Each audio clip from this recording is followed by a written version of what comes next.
Welcome to Learn Short and Typing with Vikas sir. Legal matter for Punjab and Haryana High Court and Chandigarh High Court. आप लोगों को पता है कि corona virus यानी कि ओमिक्रॉन दोबारा से आ गया है, उसी को ये आपकी जो एक्सरसाइज है या आपका जैसे 1 मंथ या 2 मंथ से काफ़ी इसमें फैब में पीक आने का मतलब आशंका दिखाई गई है। इसलिए हम इसको अपनी डिक्टेशन को डेली की डेली ही करेंगे, डेली की डेली 800 वर्ड्स। इसको आपको प्रैक्टिस नहीं छोड़नी। आपका कभी भी आपका जो टेस्ट है आ सकता है। जो बच्चा भाई प्रैक्टिस अभी छोड़ देगा उसका सिलेक्शन कभी होगा नहीं। Okay, be ready, start. In this application under Article 226 and 227 of the Constitution, the question for consideration arises upon what the Election Tribunal Raipur determined in regard to a preliminary objection of the petitioner to the election petition filed by the respondent number 1 challenging the petitioner's election to the State Legislative Assembly from Kasdol constituency. The relevant facts are these: Assembly from Kasdol constituency. The relevant facts are these: the petitioner was duly elected to the MP State Legislative Assembly at a by-election held in May from Kasdol constituency.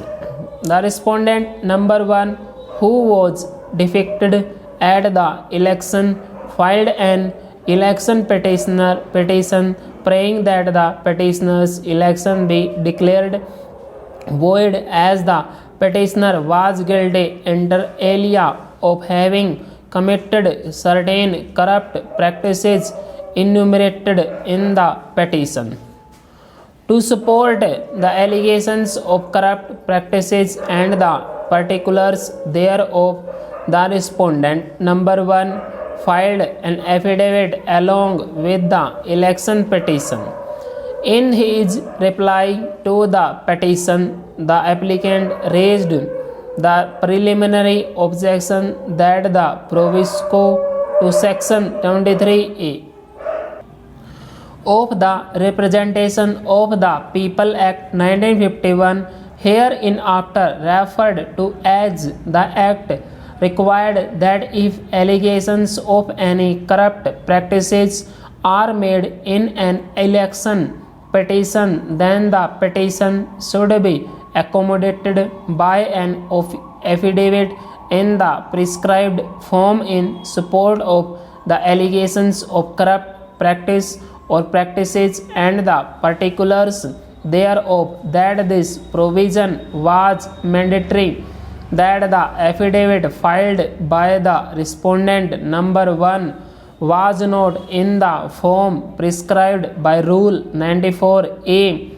of the Conduct of Election Rules 1961 hereinafter referred to as the rules in what that it was sworn before a magistrate at the first class on a notary or a commissioner of oaths, that the non-complaints of Rule 94A rendered the petition ineffective and liable to be dismissed under Section 19 of the Act, and that in any case the allegations of corrupt practices in the petition were liable to be struck out as they were not supported by any affidavit in conformity with the proviso to Section 83(1) and Rule 94A. On this objection, the tribunal framed the following preliminary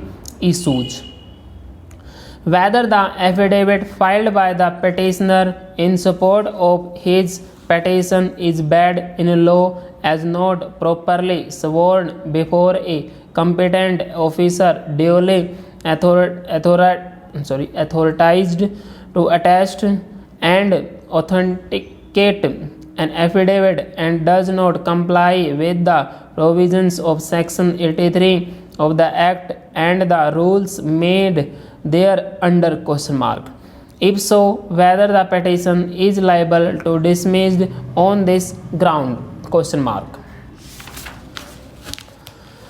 The appellant company challenged the imposition of water tax by the Rampur Municipal Board in a petition under Article 226 of the Constitution of India on the ground that the tax had not been imposed according to law in as much as the proposals and draft rules had been published by the board in an Urdu paper, whereas according to the mandatory provisions of section 131(3) read with section 93(3) of the UP Municipalities Act 1916, they should have been published in a Hindi paper.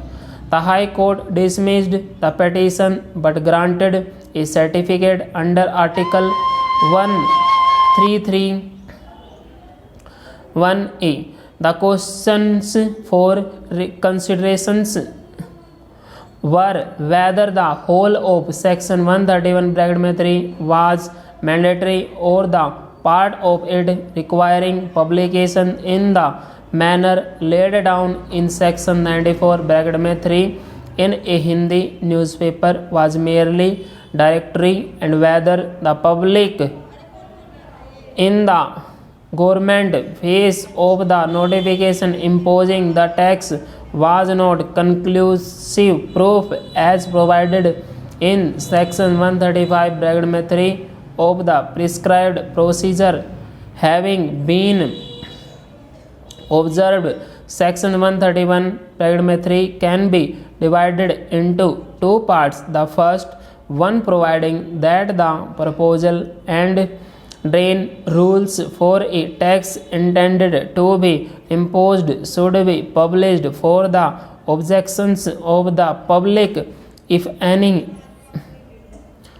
and the second laying down that the publication must be in the manner laid down in section 94(3). Considering the object of the provisions for publication, namely to enable the public to place its viewpoint before the board, it is necessary to hold that the first part of the section is mandatory, for to hold otherwise would be to render the whole procedure prescribed for the imposition of taxes nugatory. The second part of the section is, however, merely directory. What is substantially requires is that the publication should be in Hindi in a local paper, and if that is done, that would be compliance with 94(3). In the instant case, publication was made in Hindi in a local paper which on the evidence seems to have good circulation too in Rampur.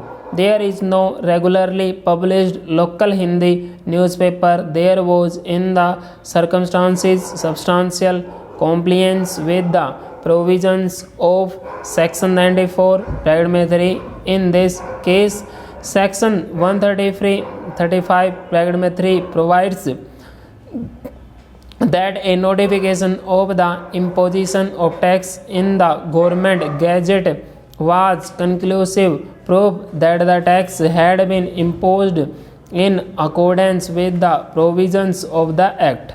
Whether such a notification will save a tax which has been imposed without at all complying with one of the mandatory provisions. Full stop. Student, ये आपको Telegram channel पे आपको PDF आपको अभी मिल जाएगा इसका। जिस बच्चे ने टेलीग्राम चैनल हमारा ज्वाइन नहीं किया, ज्वाइन कर लें। Thank you very much.